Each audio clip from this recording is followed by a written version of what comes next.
Hey guys, driving out here in the garden. I wanted to talk a little bit about my experience with this particular flower.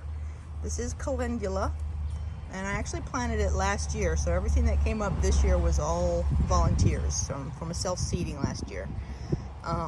These are the last few that are left because, over the course of the spring, they died off and I needed to use the bed space for other things, and then I figure these guys will come back on their own. They certainly seeded enough, and I've got lots of seeds. But in terms of the reason, there were the two reasons that I planted it. One was it's a medicinal plant, and I am using it. It's about at this stage right here where I want to harvest it. This one right here, you see how it's looking a little tired? This is past the point where you want to harvest it. So you're looking for it when it comes in like this. And it's this, there's this kind of a sticky, not quite sap, but it's a sticky feeling on the base of the plant right here. And it's that sappy stuff that apparently is where the source of the various health benefits it has.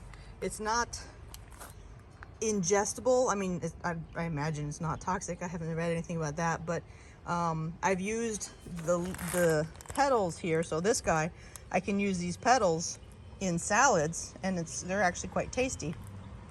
But the green part here is a little on the bitter side, so I'm not particularly a fan of wanting to eat that, just because I managed to get it on my fingers, and as is the way of things, somehow I managed to taste it. It was like, ugh. So, but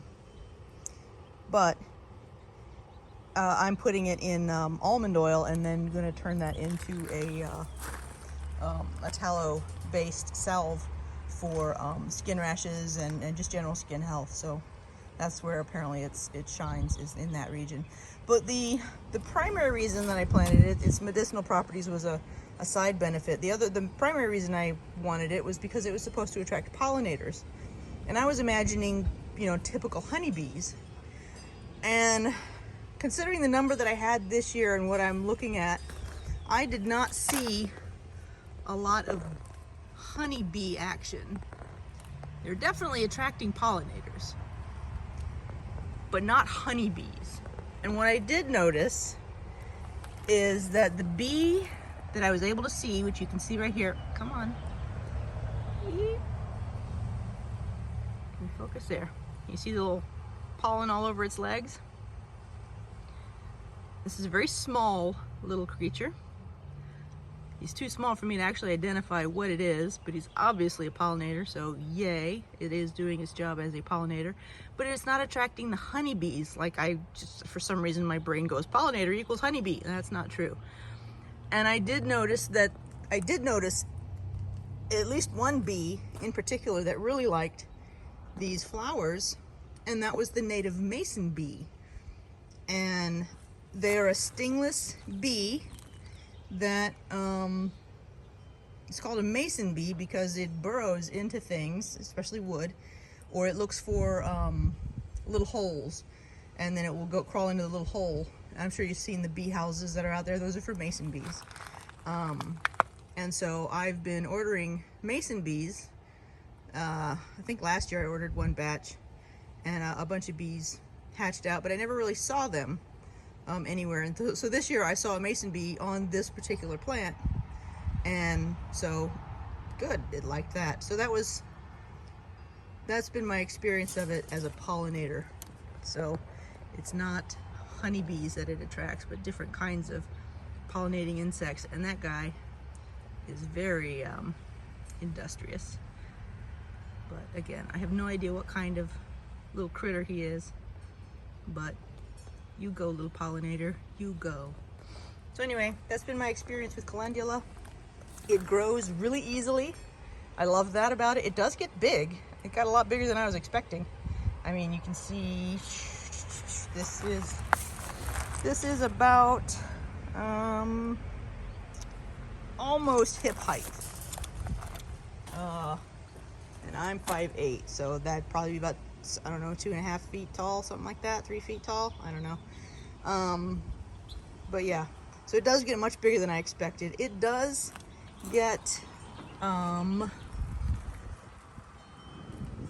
see if I can find some on here that the camera might focus on.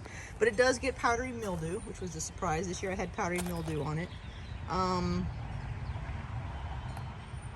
I heard somebody say that it helped repel aphids. Well, considering when I had lots of it in the spring, they also had lots of aphids.